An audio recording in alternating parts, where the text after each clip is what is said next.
নমস্কার, good evening, Radhe Radhe. আজকে আমরা যাচ্ছি আরেকটি মেলাতে। এখন বাসন্তী পুজো চলছে বা নবরাত্রি চলছে। তো মা বাসন্তী দেবীর আরাধনায় এই 9টা দিন সবাই খুব ব্যস্ত। বিশেষ করে হিন্দুস্তানিদের মধ্যে এই নবরাত্রিটা প্রচুর ধুমধাম আনন্দ অনুষ্ঠান করে পালিত করা হয়। ডান্ডিয়া নাচ প্রচুর ব্যস্ত, খুব সুন্দরভাবে কাটে। কিন্তু আমাদের বাঙালিদের কাছে এটা বাসন্তী পুজো নামে বিখ্যাত। তো আমাদের এখানে বাসন্তী মেলা হয়। বাসন্তী দেবী এখানে মা দুর্গা মোটে 3-4 দিনের জন্য আসে। এখানে প্রথমা থেকে পুজো হয় না। এখানে মূলত পুজো হয় অষ্টমী, নবমী, দশমী এবং তারপরে আরও 2-3 দিন মেলা থাকে। তো এটা বাসন্তী মেলা নামেই বিখ্যাত। তো আমাদের বাড়ি থেকে খুব বেশি দূর নয়, মিনিট 15-20-র মধ্যেই এই মেলাটি অনুষ্ঠিত হয়। তো যাব না ভেবেছিলাম, কিন্তু আমার আশেপাশের বাড়ির সব বাচ্চারা তার মায়েদের সঙ্গে যাচ্ছে। তো আমার ছেলে শুনে এসে বলল, মা ওরা সবাই যাচ্ছে, চলো না আমায় নিয়ে। তো ভাবলাম ঠিক আছে, চলো যাই। তো আজকে মহা অষ্টমী। মহা অষ্টমীতে আমরা নিরামিষই পুরোটা পালন করি। তো আজকে মহা অষ্টমীতে সন্ধ্যের সময় আমরা মা বাসন্তী দেবীকে প্রণাম জানাতে চলে এসেছি। তো এখানে এসে দেখলাম বেশ ভিড় আছে আর সুন্দর করে মণ্ডপটা সাজিয়েছে। তো আমরা জুতো খুলবো, খুলে মণ্ডপের ভেতরে যাব। তো এখানে দেখলাম অনেক বাদ্য নিয়ে সবাই মহা আনন্দে আরতি হচ্ছে এবং বাদ্য বাজনা সবাই মিলে খুব আনন্দ অনুষ্ঠান আয়োজিত হচ্ছে। তো তার মাঝখানে একটু মানুষজনকে সাইড কাটতে কাটতে আমরা পৌঁছে গেলাম একেবারে মা দুর্গার সামনে। তো আগে কি ছিল না, এসে সঙ্গে সঙ্গে মা দুর্গাকে দেখেই বেরিয়ে যেতাম বা এদিক ওদিক দেখতাম। এখন মনে হয় যেন মায়ের কাছে বেশ খানিকক্ষণ সময় নিয়ে বসি, মায়ের আরতি দেখি, ভীষণ ভালো লাগে। বিশেষ করে এই সন্ধে আরতিটা দেখতে এত ভালো লাগে, আমরা খুব মিস করেছি।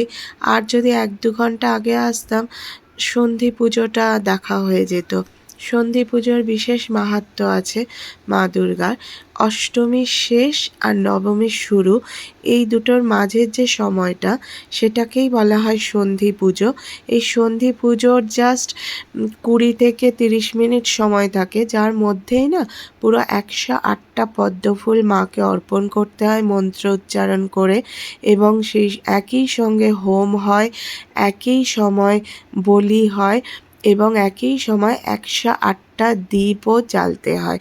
তো এই সমস্ত কাজগুলো কিন্তু একসঙ্গে ওই 20 থেকে 30 মিনিট যে বিশেষ সময়টা থাকে, সন্ধিক্ষণ থাকে, ওই সময়ই করে নিতে হয়, যার জন্য একে বলা হয় সন্ধি পুজো। তো আমরা সন্ধি পুজোটা মিস করে গেছি। তো সন্ধ্যের পরে যে সন্ধে আরতিটা হচ্ছে সেখানে এসে পৌঁছেছি। তো মায়ের এই পুজো নিয়ে একটি বিশেষ গল্প আছে। যেহেতু শ্রী রামচন্দ্র মা দুর্গার আরাধনা করেছিলেন, মা সীতাকে উদ্ধার করতে যাওয়ার আগে শক্তি পাওয়ার জন্য শ্রী রামচন্দ্র মা দুর্গার আরাধনার জন্য মায়ের মূর্তি স্থাপন করে এবং মাকে খুশি করার জন্য 108টি নীল পদ্ম জলাশয় থেকে তুলে নিয়ে এসেছিলেন। পুজোর সমগ্র সামগ্রী আয়োজন করে যখন পুজোতে বসেন শ্রীরামচন্দ্র, তখন দেখলেন একটি পদ্মফুল মিসিং আছে, অর্থাৎ 108-এর জায়গায় 107টি পদ্মফুল হচ্ছে। তো শ্রীরামচন্দ্র অনেক জায়গায় খুঁজলেন, কিন্তু একটি নীলপদ্ম কোথাও পাচ্ছিলেন না। একটা নীলপদ্ম কম পড়ছিল মায়ের আরাধনায়। তো রামচন্দ্র তখন ভাবলো, আমি তো তুললাম 108টা, কিন্তু এখানে তো 107টা দেখতে পাচ্ছি। তখন রামচন্দ্র ভাবলেন যে মা বোধহয় আমার পরীক্ষা নিচ্ছেন। তো শ্রী রামচন্দ্র পরীক্ষা দেওয়ার জন্য প্রস্তুত ছিলেন। যেমনি রামচন্দ্রের ঠিক করলেন যে যে করেই হোক আরেকটি নীলপদ্ম উনি জোগাড় করবেনই। তো উনি সব জায়গায় খুঁজে এসছেন, কোথাও কিন্তু আর নীলপদ্ম ছিল না। শ্রী রামচন্দ্রের 2টি নয়ন কিন্তু নীল লোচন ছিল, সেজন্য তিনি তার একটি নয়ন দিয়ে আর একটি পদ্মের অপূর্ণতা পূরণ করতে চেয়েছিল। সেই জন্য তিনি তীর ধনুক তুলে নিজের চোখের দিকে যেমনি তাক করলেন, সঙ্গে সঙ্গে মা দুর্গা এসে রামচন্দ্রের হাত ধরলেন এবং ওনাকে বারণ করলেন, বললেন যে তুমি পরীক্ষায় উত্তীর্ণ হয়েছ বলে মা দুর্গার পেছনেই লুকোনো ছিল সেই আরেকটি নীলপদ্ম। সঙ্গে সঙ্গে নীলপদ্মটি নিয়ে রামচন্দ্রের হাতে মা দিলেন এবং সেই একটি নীলপদ্ম নিয়ে 108টা নীলপদ্ম মায়ের চরণে শ্রীরামচন্দ্র অর্পণ করেছিল। তারপরে মায়ের কাছ থেকে শক্তি পেয়ে শ্রীরামচন্দ্র সীতা উদ্ধার করতে যান। তো সেই থেকে মা দুর্গার আরাধনা করা হয়। তো এর পরের দিন আছে রামনবমী, অর্থাৎ রামচন্দ্রের জন্ম উৎসব। তো সবাই মিলে পালন করা হয় রামনবমী। আমরাও পালন করব, একাদশীর মতো পালন করি আমরা। সারাদিন অন্নভোগ আমরা কিছু গ্রহণ করি না।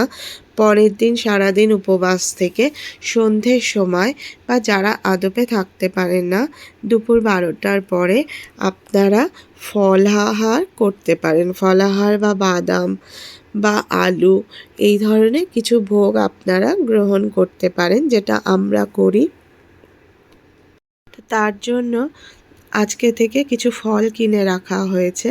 তো যাই হোক, মায়ের দর্শন প্রণাম সবটা সেরে এবারে একটু দোকানপাটের দিকে চলে এসেছি। মেলা মানেই চতুর্দিকে প্রচুর দোকানপাট। বিশেষ করে গ্রিন প্লেটগুলো যে দেখছেন না বন্ধুরা, এগুলো না একেবারে ভালো না। আমি 2 বছর আগে সাগর মেলা থেকে কিনেছিলাম 2টি প্লেট, 2টি বড় আর 2টি ছোট। কিন্তু বর্তমানে দেখছি ওই প্লেটের ওপরগুলো না হালকা হালকা পাতলা পাতলা প্লাস্টিকগুলো মরমরে হয়ে প্রায় ভেঙে যাচ্ছে। তো যাই হোক, প্লেটের দিকে ওই জন্য আর দেখলাম না। কিন্তু আমার ছেলের ঠিক চোখ পড়ে গেছে ঠান্ডা ঠান্ডা কোল্ড ড্রিঙ্কসের দিকে। যে হারে গরম পড়েছে, এখন ঠান্ডা কিছু দেখলে আর অন্য কোনো দিকে চোখ যায় না। তো এখানে রিজনেবল প্রাইসে ভাইটি কোল্ড ড্রিঙ্কস বিক্রি করছে। অ্যাকচুয়ালি এগুলো পিওর কোল্ড ড্রিঙ্কস নয়, মকটেল বলছে বটে, কিন্তু স্প্রাইট বা 7 আপ বা থামস আপ এই ধরনের কোনো টেস্ট নেই। একটু নর্মাল অন্য টাইপের ভিন্ন স্বাদের মকটেল বা কোল্ড ড্রিঙ্কস বিক্রি করছেন। তো এখানে 10 টাকা থেকে গ্লাস শুরু হচ্ছে। তো এই বড় গ্লাসগুলো 30 টাকা, 50 টাকা পর্যন্ত আছে। তো আমার ছেলে অল টাইম ফেভারিট হচ্ছে ব্লু লেগুন। তো ও ব্লু লেগুন অর্ডার করেছে, যেটার দাম নিচ্ছে 35 টাকা। তো এখানে ঠান্ডা ঠান্ডা কোল্ড ড্রিঙ্কস আমরা নিয়ে নেব। আর এই যা গরম পড়েছে না, গরমে প্রত্যেকের শরীর খারাপ হচ্ছে। বাইরে গরম, সেই গরম থেকে বাঁচার জন্য হয় আইসক্রিম নইলে কোল্ড ড্রিঙ্কস বা বাড়িতে এসে ঠান্ডা জল খাওয়ার ফলে না আমার সে কবে থেকে এত গলাটা ধরে আছে, ঠান্ডা লেগে আছে। গলা শুনেই হয়তো বুঝতে পারছেন বন্ধুরা যে ভীষণভাবে প্রবলেম চলছে, ঠান্ডা লেগে আছে, আমার শরীরটাও ভালো নেই। তো ওই কোল্ড ড্রিঙ্কসটা খেতে খেতে আমরা মেলাটা একটু ঘুরে দেখব। আমি বা খেলাম না, আমার ছেলেই নিল। কারণ আমি এখন আর বাইরে খুব একটা জিনিস খাই না, কারণ আমার শরীরটা খুব একটা ভালো যাচ্ছে না। আগে ছোট ছিলাম, বুঝতাম না, বাইরে না বিভিন্ন জিনিস দেখলেই মনে হতো সবটা চেখে দেখি কেমন কি। কিন্তু এখন আর সেই ব্যাপারটাই নেই, আর ভালো লাগে না বাইরের খাবার খেলে। আর সবথেকে বড় কথা, বাইরের খাবার আর পেটে সহ্যই হয় না। তো হাঁটতে হাঁটতে চলে এলাম, এসে দেখলাম বিরাট বড় একটা স্টেজ বানানো হয়েছে। এই স্টেজে শুনলাম এখানেও প্রতি সন্ধ্যের পর থেকে হয় যাত্রা অনুষ্ঠান নইলে গাজনের অনুষ্ঠান। আজকে একটু পরেই হবে লোকনৃত্য এবং লোকগান, যেটা আগে মাঝখানে না লোকগীতিটা প্রায় উঠেই গেছিল, বন্ধ হয়ে গেছিল, কিন্তু আবার নতুন করে দেখতে পাচ্ছি লোকগীতি নিয়ে মানুষ চর্চা করছেন, শুনছেন। বেশ ভালোও লাগে, অন্য রকম লাগে, বেশ সুন্দর লাগে। তো তারপরে হাঁটতে হাঁটতে আমরা চলে এলাম একটু দোকানপাটগুলোর দিকে। ভেতরে আরও অনেক দোকান বসেছিল, প্রচুর খেলনার দোকান আছে, প্রচুর ঘরের সাজগোজের দোকান আছে। মেলা মানেই না সব মেলাতেই প্রায় একই দোকানপাট বসে, সমস্ত দোকানের জিনিসগুলো একই রকম, তবে খুব দরদাম করে নিলেই ভালো। যেহেতু এখন মেলার প্রথম শুরুর দিকে, এখন এনারা খুব একটা দাম কমাতে চান না, সেজন্য খুব একটা দামও করলাম না, দেখলামও না। আপনাদের দেখানোর জন্য একটু ভিডিও করছি, আপনারা দেখে নিন। কারোর যদি কোনোটা পছন্দ লাগে তো জিজ্ঞাসা করবেন, কারণ মেলাতে ভীষণ রিজনেবল প্রাইসে জিনিসপত্র পাওয়া যায়। তবে জিনিসপত্রের গ্যারান্টি ওয়ারান্টি তেমন কিছু নেই। এই ঠাকুরের মূর্তিগুলি ভীষণ মিষ্টি, এত সুন্দর লাগছিল।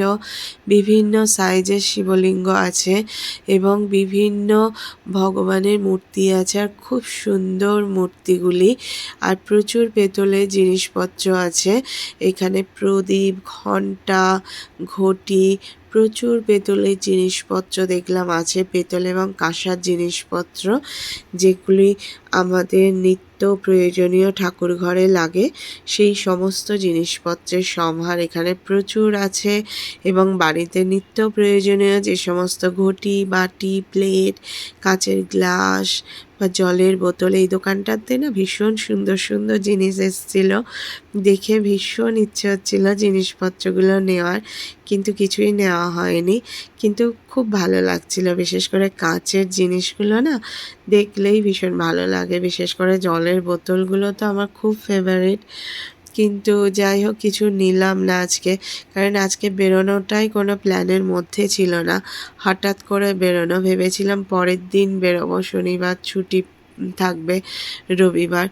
কিন্তু যেহেতু আশেপাশে বাচ্চাগুলো বেরোচ্ছিল, ছোট্ট ছেলেটা এসে আমায় বলল যে ওরা সবাই যাচ্ছে, চলো, মহা অষ্টমী আছে, তাই নিজের শরীরটাও টানছিল না, ভালো লাগছিল না।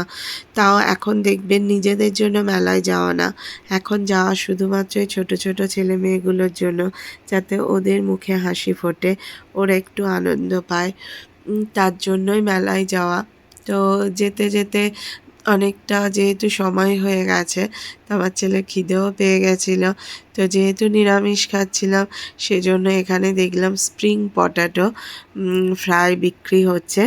তো ছেলের জন্য স্প্রিং পটাটো ফ্রাই আমি অর্ডার দেবো। এটা হতে না বেশ অনেকটা সময় লাগে, একটু আগে থেকে অর্ডার দিলে বানিয়ে রাখে। তো ছেলে একটা রাইড চড়বে। আমাদের এখানে না এই রাইডগুলো শুধুমাত্র কোনো পুজো পারপাসে, মেলা পার্বণে আসে। শহরে যেমন বিভিন্ন মলে থাকে বা বিভিন্ন জায়গায় থাকে, যখন ইচ্ছে হয় মানুষজন গিয়ে এগুলোর মজা নিতে পারে। কিন্তু আমাদের এখানে অ্যাকচুয়ালি বছরে একবারই এই রাইডগুলো আসতো আগে, সেটি হচ্ছে কালী পুজোর মেলাতে। কিন্তু এখন মোটামুটি বছরে 2-3টে মেলাতে এগুলো প্রায় আসে, মোটমাট 3-4 বারের মতো চড়া হয়ে যায়। তো এই রাইডগুলো আসা মানেই বাচ্চারা ভীষণ উৎসাহের সঙ্গে এগুলো এনজয় করে। তো যতক্ষণ এই রাইডটা এনজয় করছে, আমি ততক্ষণ গিয়ে স্প্রিং পটাটো ফ্রাইটা অর্ডার দেব, কারণ ওটা চোখের সামনে ভাজবে, আমি দেখব। কারণ বাসি জিনিসপত্র না খাওয়া ভালো না, বিশেষ করে যে হারে গরম পড়েছে, এই গরমে যদি একবার পেট খারাপ হয় বা শরীর খারাপ হয়, সারতে বেশ অনেকটা সময় লাগবে। সেই জন্য আমি ওকে ওই রাইডটাতে তুলে দিয়ে আমি এবারে চলে যাব ওই পটাটো ফ্রাইয়ের কাছে। ওগুলো কি করেন জানেন তো, একটা ছোট্ট মাঝারি সাইজের আলু নেয়, সেটাকে ভালো করে ধুয়ে সেটা স্প্রিংয়ের মতো করে কাটে এবং তার ওপরে ভালো করে ময়দা এবং বেসনের কোটিং দেয়, তার ওপর ব্রেড ক্রাম্বস দেয় এবং সেটাকে ভালো করে তেলে ডিপ ফ্রাই করে। তার ওপরে একটু চাট মশলা বা নুন দিয়ে দেয় এবং সামান্য একটু সস এবং মেয়োনিজ দিয়ে দেয়, যেটা বিক্রি করছে প্রায় 40 টাকা করে। ছোট সাইজ বা মাঝারি সাইজের আলুগুলো 40 টাকা বিক্রি করছে, আর একটু বড় সাইজের আলু হলে সেগুলো 50 টাকা বিক্রি করছে। এখানে ছোট বড় সবার জন্য বিভিন্ন রাইড আছে, বাচ্চারা এসে রাইডগুলো এনজয় করতে পারবে। কিন্তু প্রচণ্ড গরমে না এত ঘাম হচ্ছে, ওরা যে রাইডগুলো এনজয় করবে প্রচণ্ড ক্লান্ত হয়ে পড়ছে, ঘেমে যাচ্ছে। দেখুন, একটি পটাটো ফ্রাই রেডি করছে। প্রথমে হচ্ছে আপনার ময়দা এবং বেসনের যে লিকুইডটা বানানো আছে, গ্রেভিটা বানানো আছে, সেটা ভালো করে দিচ্ছে। তারপরে ব্রেড ক্রাম্বস দেবে দেখুন ব্রেড ক্রামস রেডি করা আছে, ব্রেড ক্রামস দিয়ে দেবে পটাটোর মধ্যে এবং তারপরে এটা ভালো করে ঝেড়ে নেবে যাতে এক্সট্রা ব্রেড ক্রামস না লেগে থাকে। এরপরে হট অয়েলের মধ্যে ডিপ ফ্রাইয়ের জন্য দিয়ে দেবে। তো এই ডিপ ফ্রাইটা হতে বেশ অনেকটা সময় নিয়ে নেয়। আর এই সাইডে আছে ওই পটাটো কাটিংয়ের মেশিনটা। আপনাদের দেখাবো আজকে পুরোটা কিভাবে আলুটাকে এরা তৈরি করে ডিপ ফ্রাই করে বিক্রি করছে। বেশ মজার, আপনাদের আশা করি দেখতে খুব ভালো লাগবে। ইদানিং মেলাতে এটা প্রচণ্ড চলে আছে। যারা নিরামিষ খান, মেলাতে তো অ্যাকচুয়ালি বেশিরভাগ জিনিস ননভেজ পাওয়া যায়, কিন্তু নিরামিষ যারা আছে বা পিওর ভেজ যারা আছে তাদের জন্য এটা ভীষণই ভালো একটা খাদ্য। তো আপনারা দেখে নিন কিভাবে এটা বানাচ্ছে। প্রথমে কাঠের স্টিকটি নিল, তার মধ্যে আলুটি ভালো করে গেঁথে দিল। এবার এই মেশিনের মধ্যে আলুটি সেট করে দেবে এবং মেশিনটি চালাবে। আলুটা সুন্দরভাবে স্প্রিংয়ের মতো ডিজাইন করে কাটিং হয়ে যাচ্ছে দেখুন। এরপরে আলুটা নিয়ে নেবে, নিয়ে খানিকক্ষণ বাদে আলুটা ওপর থেকে নিচ পর্যন্ত সুন্দর করে সেট করবে। আমি মাঝে মাঝে ছেলের দিকে লক্ষ্য রাখছিলাম ও ঠিকঠাক আছে কিনা, কারণ গরমে ঘামের জন্য ও ক্লান্ত হয়ে পড়ছিল বা টায়ার্ড হচ্ছে কিনা লক্ষ্য রাখছিলাম। তারপরে দেখুন এইভাবে ওরা একটার পর একটা আলু প্রস্তুত করে নিচ্ছে। এরপরে আলুটা কিভাবে সেট করবে সেটা আপনাদেরকে দেখাবো। এটা আপনারা না ঘরেও বানিয়ে নিতে পারেন। আমি ভাবছি একদিন ঘরে ট্রাই করব। যেহেতু আজকে করব না বাড়িতে, আমি এখন ভীষণ ক্লান্ত। তো দেখুন ওপর থেকে নিচ পর্যন্ত কিভাবে সুন্দর করে ধীরে ধীরে আলুটা যাতে কেটে বা ছিঁড়ে না যায় তার জন্য ধীরে ধীরে ওপর থেকে নিচ পর্যন্ত পুরোই ছোট্ট আলুটা দেখুন কিভাবে বিরাট বড় বানিয়ে দিল। তো এর ওপরে লিকুইড ব্যাটারটা দিয়ে দিচ্ছে। ব্যাটারটা ময়দা এবং বেসন দিয়ে তৈরি। এই ব্যাটারটা ভালো করে কোটিং করে নিচ্ছে আলুর ওপরে। দেখুন প্রথমে দিচ্ছে বিট নুন, তারপরে দিচ্ছে চাট মশলা, তারপরে দেবে একটু সস, টমেটো কেচাপ বা টমেটো সস, আর তারপর দেবে মেয়োনিজ। তো এর পরিমাণটা একটু বেশি হলে না ভালো লাগতো, প্রচণ্ড কম পরিমাণে দিচ্ছিল। তারপরে এখানে চলে এসেছি একটু পাপড়ি চাটের দোকানে। এখনও পর্যন্ত দেখুন ড্রাগন বা টয় ড্রাগনটি সেট হয়নি, সেট করছে। তারপর চলে এসছে একটু মুমফালির দোকানে।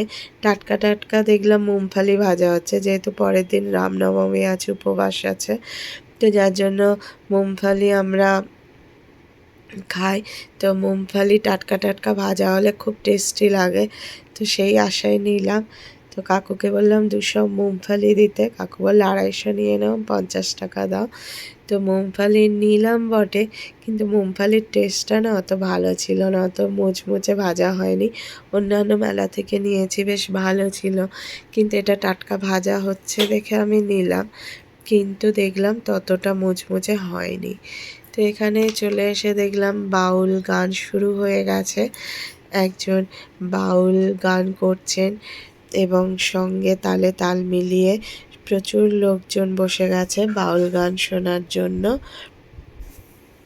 দেখুন ভীষণ সুন্দরভাবে বাউল গানটি নৃত্যের সঙ্গে পরিবেশন করছে। তো এখানে বসার চেয়ারও আছে, আপনি চেয়ারে বসতেও পারেন, দাঁড়িয়ে শুনতে পারেন। যেহেতু পরপর রাত হয়ে যাচ্ছিল, সেই জন্য আমরা খুব বেশি সময় আর শুনলাম না, কারণ রাত্রিবেলায় পরের দিন ছেলের স্কুল ছিল, যেতে হবে। তো এরপরে দেখলাম ছোট্টদের একটা বেশ সুন্দর cute cute pen, pencils, eraser, cutter বিক্রি হচ্ছিল।